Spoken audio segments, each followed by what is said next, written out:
Welcome to Driving the Line, the pursuit of safety, where we talk about the real issues out on the road, focus on safe driving, and learn industry best practices from your hosts Kenny Ray, Mike Bohan, and Jim Seibert, in the hopes that by driving the line, we get more drivers home safe and sound. This podcast was made possible by Marsh McLennan Agency.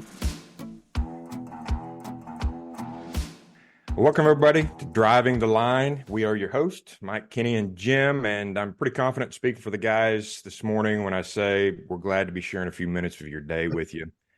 And guys, before we get started on our main discussion for this episode, I was thinking about the time of year that we're in, and there's a lot of young people who are graduating from high school or college or a technical school, and it made me think about the different seasons in life and how every day there are people mustering up the courage to do something different, move up the ladder, learn something new. And I want to encourage those people today. And it's not just teenagers, it's not just students. There are people all over the place of all different ages, all different stages of life, striving to better themselves, which I know we all do that as well. And while I was thinking about this, and how to encourage these folks that I'm talking about here, I don't think I could come up with a better way to do it than to lean on both of you, my co-host here. You two are a couple of the most affirming people that I know. You're very, very good about encouraging folks to do better in their lives and continue on and learning. And you both care about people succeeding in life. So what encouragement would you give someone who's starting something new right now? Maybe they're just getting their CDL for the first time, or maybe they just got a safety director job and they've never held a position like that, or maybe they just graduated high school or a technical college. What kind of advice would you give those folks as they're starting this new stage in life? And Kenny, I'll jump to you first. Mike, I don't know if we've ever mentioned our audience. Maybe we have, and I just don't remember that.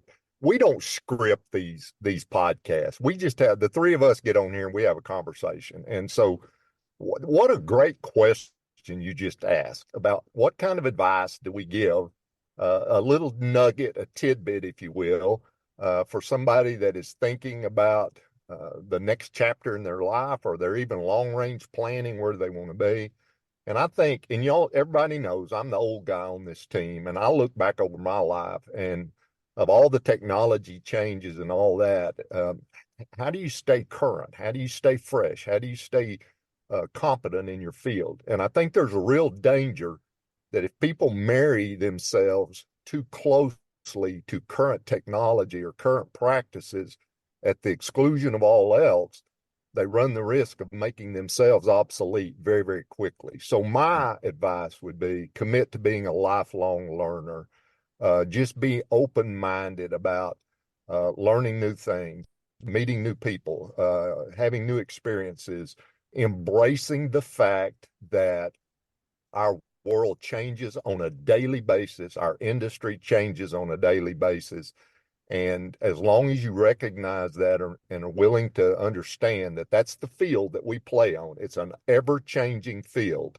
And the only way to stay fresh, to stay competent, to stay deeply, meaningfully involved in that is to commit to being a lifelong learner. And part of that for me is, and I know both of you men are, and I am as well, I want folks to commit to being readers. We have got to the point where people don't read much anymore, and there's so many good books, and I know there's other ways of delivering information nowadays, but I'm a book guy. But I heard a saying one time that not all readers are leaders, but all leaders are readers. And so I would just encourage young people, or whoever is listening to this podcast, that if you're contemplating your future, commit right now to being a lifelong learner. And thank you for letting me share that. What a great question. I love that, Kenny. The reading and the learners, and I think maybe we take it for granted that we've got such a freedom in our country to be able to have all books over different topics and to expand our mind and to help us think and learn something new. Yeah, I just devour books. If I was given some advice to people joining the workforce for the first time, I think it'd be fearless. We are, generationally speaking, we've had the factory, hey, I'm going to work this one job, or I need to find a job that's like what my parents had, or I need to find a job that creates X income for me. And by solely focusing with those blinders on, we may be missing what may make us happier than making a load of money. Times have really changed. Joining the workforce for me, it was forced. I came out of the service fresh back from a deployment, and I'm like, I have a baby on the way. What am I going to do? And I was unemployed for a long time, looking for a dollar value. And a lot of wise men spoke into my life at that time. And when you are young and joining the workforce, or you're switching jobs, being fearless and realizing that you can start over. If you're into something and it's not filling your cup, it's not providing, don't be afraid to change. So approach it, and don't be afraid to start over. Approach with all the vigor that you can, and dive in and learn and study and try to be a professional in whatever role you find yourself in. And then continue to learn and transition. And so too many people come in just being, hey, I'm stuck here. This is what I'm going to be for the rest of my life. And that's not the case. You may come out with a college degree and end up doing something that is so far not what you went to school for, and that's okay. And so don't be too hard on yourself. Really get after it. Well, I appreciate that, guys. I'm going to be sharing that with some folks in my family, actually, and specifically, my youngest, the baby of the bunch, is graduating this year, and I'm gonna have him listen to this, and I hope he hears your words of encouragement, because the two things that you guys mentioned is being a lifelong learner and just having no fear, being fearless, and taking next steps. Great advice, and I appreciate that. I really do. As he's heading off to his next thing, I know there's a bunch of people out there listening to us that are contemplating doing something new, and it's great advice. So, well, in addition to a bunch of kids graduating this month from high school, college, tech schools, things like that, we've got something else coming up this month, and that is the annual CVSA International Road Check. And if you guys remember, if you've been listening to us for a while, we did a podcast on this last year as well, and we'll probably continue to do that as the years go on. And we're not going to try to recreate what we did in that podcast, but if you want to go back and listen to it, it's episode number 9 of Driving the Line, and we talk about the history of Road Check, what it is, that kind of stuff. So go check that episode out. It was a great episode, and I think you'll get something out of it. But this year, as every year, they set the road check up, and they got a couple of different focus areas. Now, this particular year, we're looking at May 14th through the 16th. And again, that's a midnight to midnight kind of thing, where we're just going to see a higher volume of inspections. And I know, Kenny, different states do this different ways, whether we're all hands on deck or just an increased level of inspectors at scales, or maybe some more mobile units out there, some portable scales. Whatever the case is in the particular state that you may be operating in, the gist of it is there's going to be more inspections taking place during that 72-hour period. So it's U.S., Canada, Mexico. So every state's going to be involved in it. Last year that we were looking at ABS systems and cargo securement, which is interesting. Kenny and Jim, we were talking about this a little bit earlier. So last year, the two focus areas were kind of really focused on the truck, with that ABS system and the cargo securement. And this year, they kind of went back to that, where they have one focus area that's on the truck, and then one focus area that's actually on the driver. So the first focus area was the tractor protection systems. And this is just a system that prevents air loss from the tractor if a trailer would break away, or when a tractor's not hooked to a trailer. And then we've got alcohol and controlled substances possession. So those are our two focus areas. And guys, I mean, we can just jump in. I don't care which one we talk about first, but I think these are two good areas that we need to talk about. if we look at let's start with tractor supply or the tractor protection system, Kenny. This is something that companies should be checking, but this is going to be one of the focus areas on the side of the road this year, right? Absolutely. And Mike, we have learned over the past 2 years that we have a lot of listeners, and we're grateful for them, that are not in the trucking industry. So what we're talking about here, let's just pretend there's somebody out there that doesn't have a clue what we're talking about. When you see a commercial motor vehicle, and most people call them an 18-wheeler, when you see an 18-wheeler going down the interstate, there's a truck on the front end of that thing, and it's got a trailer behind it. And this system that Mike referenced, and it's going to be checked, is the air brake system on that truck.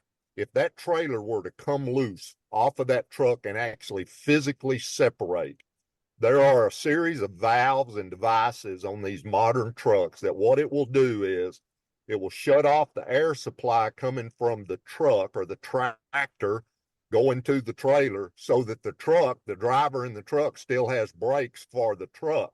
And it will automatically set the brakes on the trailer so that it's not just freewheeling down the road. That's the design of this. And so what the troopers are going to be doing is when these trucks come in, they're going to be inspecting that system. And they have a complete procedure they go through. They'll have the driver build his air pressure up to a certain amount. They'll have him turn the truck off. He'll release all the valves. And then they'll physically have the driver unhook what we call the glad hands in the industry. It's the connection between the truck and the trailer, which effectively kills the air going to the trailer. And then they'll check and see, did those two systems work? Did it shut off the air flowing out of the truck so the driver still has air for his brakes on the truck? And did it automatically set the brakes on the trailer? And there are several different violations they look for. Did the individual valves work? Did they work correctly? Did they work at the right pressure? And these are out of service items if they're not correct, which means that if they find defects, you're not going to be allowed to go down the road to the next truck stop or go 200 yards to the yard and get it fixed. That's one thing about Roadcheck. They hold your feet to the fire on out of service. So they're going to put a red sticker on it, and you're either going to have a wrecker come get it, or you're going to have a mechanic come out there and fix it on the spot, one of the two. But this is serious business. If a trailer happens to break loose from a tractor, it not only is it a threat to the driver driving that truck, but it's a threat to everybody else on that highway as well. And so one reason we always publicize Roadcheck, and particularly when it involves equipment violations, this gives trucking companies time. Hey, you need to be checking these systems on these trucks and trailers when you're doing your PMs, when your drivers are doing their post-trip inspections, and making sure that air brake system works and it works correctly. Because in addition to being it out of service, another characteristic of Roadcheck is they tend to write citations, tickets, in addition to the things they put on the roadside inspection report. So meaning that the driver or the company will end up having to contact the court and pay a fine and those sorts of things. So it's incumbent upon the trucks, the mechanics, the drivers doing good pre-trip and post-trips to find these defects before Roadcheck gets here, because it's really, really important that you do. Well, and it just to your point, Kenny, that how do these companies check this stuff? Well, Kenny went through, gave you a high level overview of what the process is that takes place, whether it's a roadside inspection and the mechanics doing it. But if you want specific information, there's actually an inspection bulletin that CVSA put out there that you can download off the CVSA's webpage, and it explains how the process of that inspection is going to work. So if you go to www.roadcheck.org, there's a flyer for these two focus areas on this road check, and then on the tractor protection and anti-blade system side, if you go down through, it's going to give you tips on how to do that, and then you can download that inspection bulletin, and it will walk folks through that process. So your mechanics should know that, but if you're doing some training with your drivers, if you're doing some training with your staff, there's some great information there, and I would point you to that, because you need to be sure you know how they're going to do the inspection roadside if you're going to check it at the shop and make sure the truck's in safe operating condition there. So check those two things out. Again, there's a flyer for the two focus areas, but then get that inspection bulletin as well if you've got a shop and you guys are checking that in-house. I think that's going to be beneficial for you. As always, the CVSA is great about putting information like that out there. So we want to rely on their resources as well. The second focus area, as I'd mentioned, was the alcohol and controlled substances possession. And this is, again, it's pretty straightforward. When in the regulations, obviously there are different parts to the regulations that we work with. Part 382 is drug and alcohol testing. But when we're talking about, possession and under the influence roadside, you're looking at Part 392. There's some information there, 392.5 and 392.4. Just like with what Kenny was talking about with this tractor protection system, these violations for drug and alcohol possession and use roadside are out of service violations without question. There's some information on that flyer about these as well. But one of the things that I did was I went in and pulled some information just from the Drug and Alcohol Clearinghouse about drug violations, alcohol violations, positives, things like that. And since its inception in 2020, we're seeing a trend that's not great for our industry. Violations continue to go up. When you look at drug tests and violations in that category, just the drug tests by themselves, those violations have gone up. But if you put the drug and alcohol violations together each year, 20, 21, 22, and 23, the violations have continued to increase. So that's one of the reasons why they're looking at this and saying, okay, we're going to focus on this area. This is going to be one of the things that they focus on this year.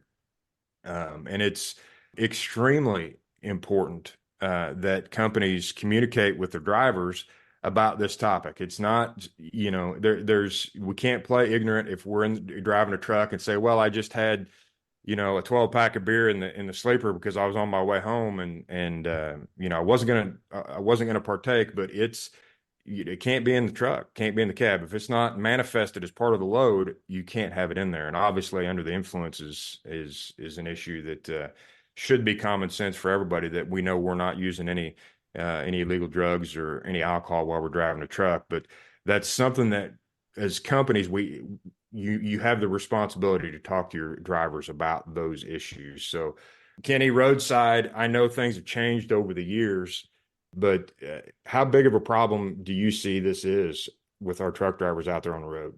Well, the fact that we've got so many in the clearinghouse, Mike, and we know that we're not catching all of them. So those numbers are always underreported. So it's a huge issue in our industry.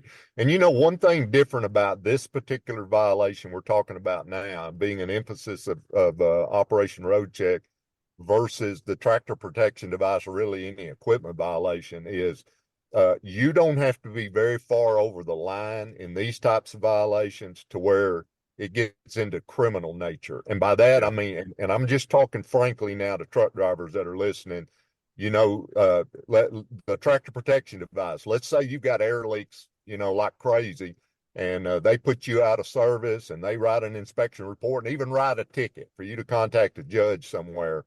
You're still going to be allowed to sit there in that truck till a mechanic gets out there or a wrecker comes. But if you roll into the scales and you've been drinking, or they find drugs in that truck, there's a very good chance you're going to jail with handcuffs on, because there's not a state trooper on this planet that's going to pass up an opportunity to file a DWI or DUI charge against any driver of commercial motor vehicle or four-wheeler motorcycle or whatever. I mean, they're just not going to walk away from that. So, the fact that we've got so many drivers now in the clearinghouse, we notice people are using illegal controlled substances. We suspect these violations happen. And so I just want to be as forthcoming as we can be about the seriousness of this. This isn't one of those wink deals that is just a thing.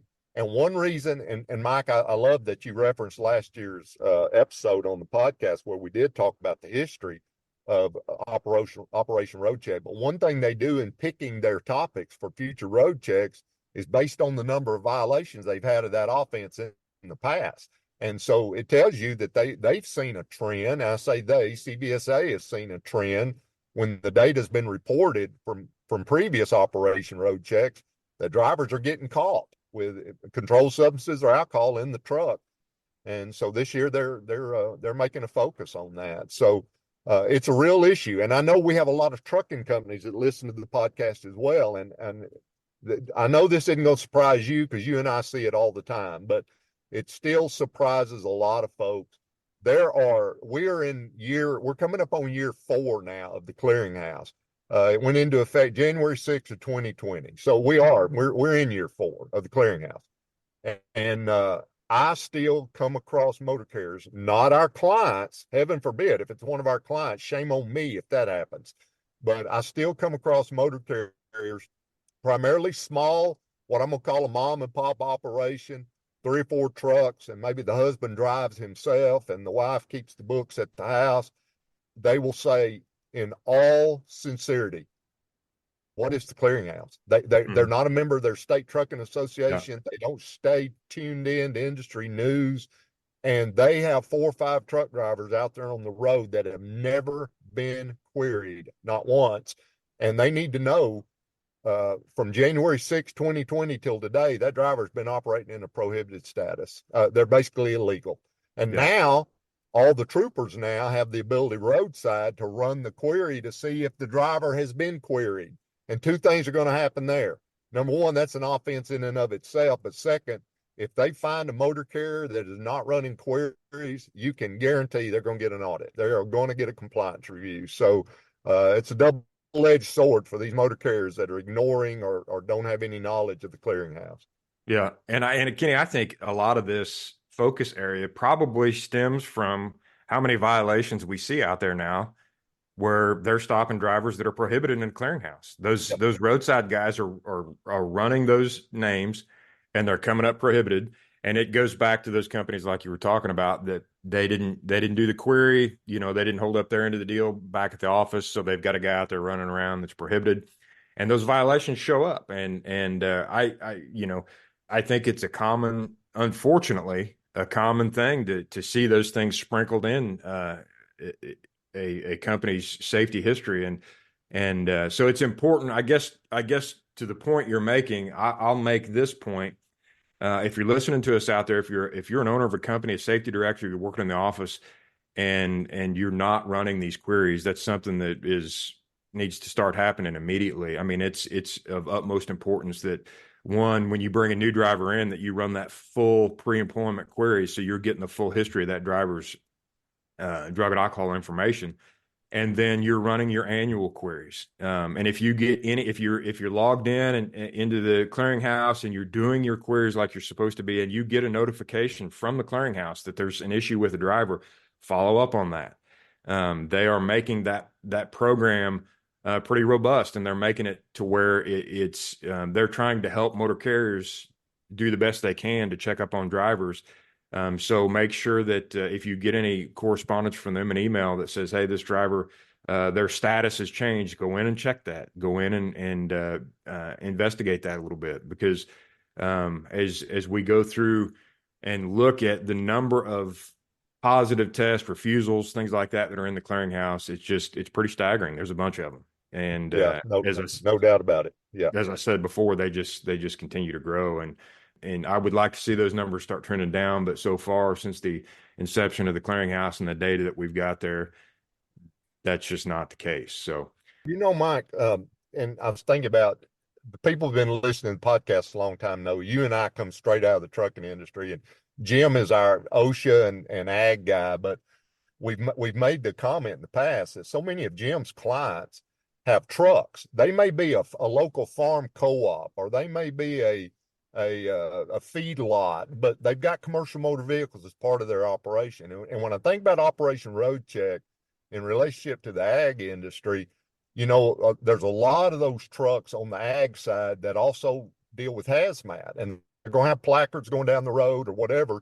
And Jim, I think you should share with your clients the fact that this 3-day intense operation represents a real threat to some of those ag people that think that they've either got exemptions, or they're running around with farm tags on, or they've got, their state allows certain exemptions on driver's license dealing with agriculture. But they need to know, if they've got a USDOT number and they're out here operating a commercial motor vehicle and they get stopped, both that state trooper and Federal Motor Carrier Safety Administration looks at them as a trucking company.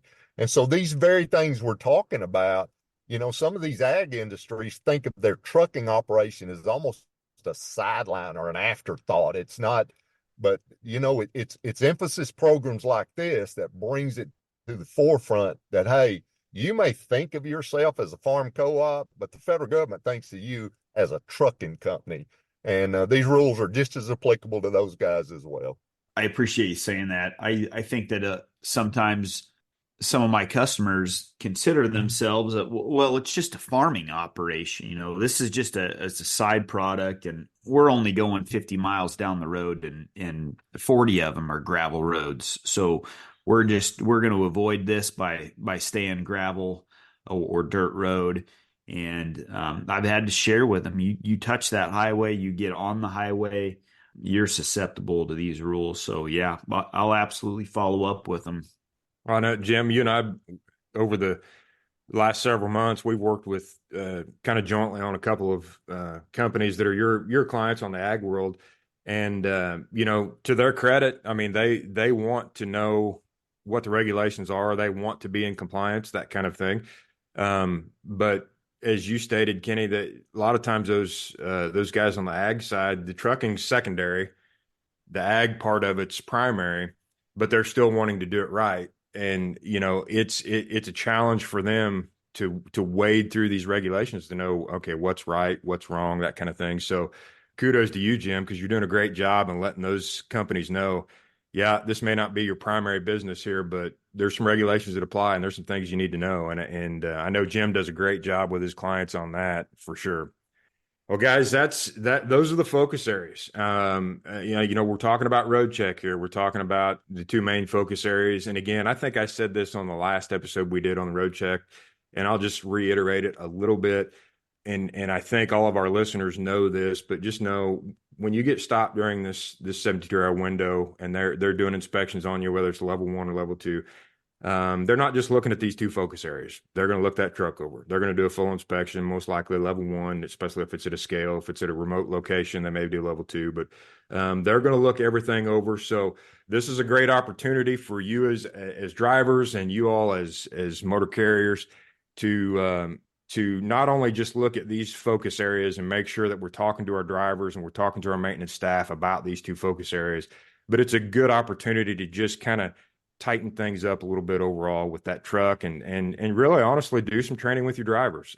This is a great opportunity. If you're going to do some drug and alcohol training, some refresher training with your drivers, great opportunity to do it.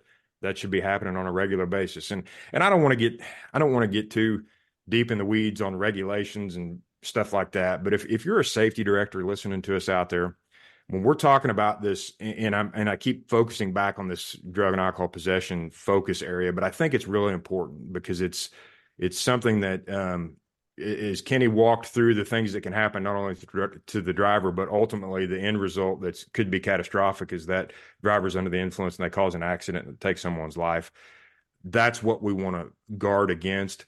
So for our safety directors out there, if you're looking for some information on training your drivers, go to 382 subpart B, which talks about some prohibitions when it comes to drug and alcohol use, and then look at 392.4 and 392.5. There are some prohibitions of drug possession and influence and alcohol possession and influence there as well. Just look at those two parts of the regs and you'll have all you need for a safety meeting. It's really right there. You don't have to reinvent the wheel, but just take a look at the regs and talk to your drivers about this. It's really important. Mike, I've watched you teach, and I know you're a master instructor, and I love how you always come around to the training aspect of whatever topic we're talking about. And I agree with you. The drug and alcohol is so critically important. But the other topic, the tractor protection device, I could foresee a safety director going out, if they've got their own shop, going out to the maintenance director, the head mechanic, whoever, somebody, and say, hey, I want to bring a truck and a trailer in here to the shop, and I want to have a driver meeting and print off that inspection bulletin from CVSA, and just the safety director and the mechanic say, look, here's what the troopers are going to be doing on the side of the road. Can we bring a truck and a trailer into the shop? I want to bring the drivers out here And let's walk through step by step this process and let all the drivers see, number one, what the procedure is going to be, and number two, what happens with the truck, and make sure the brakes set on the trailer, make sure the air reservoir stays up on the tractor, and let the drivers physically see what is going to occur at that location. And so I love the fact you always reference training. And I could see a safety director using this preparation for Operation Roadcheck as a real training opportunity to involve their shop as well. I agree 100%. And I think would be a great practice. And there's some opportunities here. And when we go back to the beginning of this podcast, when you guys were giving some advice, both of you talked about being learners and having that be just a part of your life. This is a great opportunity for continued improvement for the drivers and mechanics. Because I'm telling you, we're not, the goal is not to make your driver a mechanic to diagnose a problem and fix it, whatever. But if you would take a driver out, walk them through that inspection bulletin and the process of checking that tractor protection system, their understanding of that, the way that this vehicle that they're operating works has increased. It's making them a better driver. Now they're more professional. They've gained a skill now. They understand how this works. They understand what happens if they do get, for some reason, would get involved in a situation where their trailer breaks away from the tractor. They understand the process of how this tractor protection system works and what it's doing and the importance of inspecting it. So I think that's a great point you bring up, Kenny. So there's some opportunity here. If you're listening to us out there, there's some opportunity here for continued learning, for continued improvement. So take advantage of that stuff for sure. Guys, I think a couple of good focus areas here for our companies, and hopefully you guys will take this information and really take it out to your companies and share and discuss these topics with your drivers, with your mechanics, all throughout the company, so everybody understands the importance of why the CVSA does what they're doing in this road check. So with that, I think we'll close. We appreciate everybody that's listening to us. And I know we say this a lot, but we certainly do appreciate you joining us. We hope that you get something out of this. And if you want to provide any of us feedback, I know that we would certainly take it because we do this for you all. We like to get together and talk safety. And I know Kenny and Jim, you guys and we would all get together and talk safety. This is fun for us. But the podcast itself we want to share this information with all you folks out there listening. So we appreciate that. To all of you out there, whether you're a young person graduating, maybe you're stepping into a new role, or maybe you're just thinking about stepping into a new role, I want to encourage you with Kenny and Jim's words before. Be fearless. Don't be afraid of the next step in life, and just continue to be a lifelong learner. And we are looking forward to having you next time, where we're going to talk about how we got into the safety world and maybe how some other folks out there in the industry got into the safety world. I think it's going to be a great conversation. But until then, we certainly do appreciate you joining us. Stay safe out there, and we'll catch you next time right here on Driving the Line. That's all the time we have for this episode of Driving the Line, the Pursuit of Safety. We hope you enjoyed our discussion, and thank you for listening. You can rate, review, and subscribe to Driving the Line, the Pursuit of Safety on Apple Podcasts, Spotify, or any other app you're using.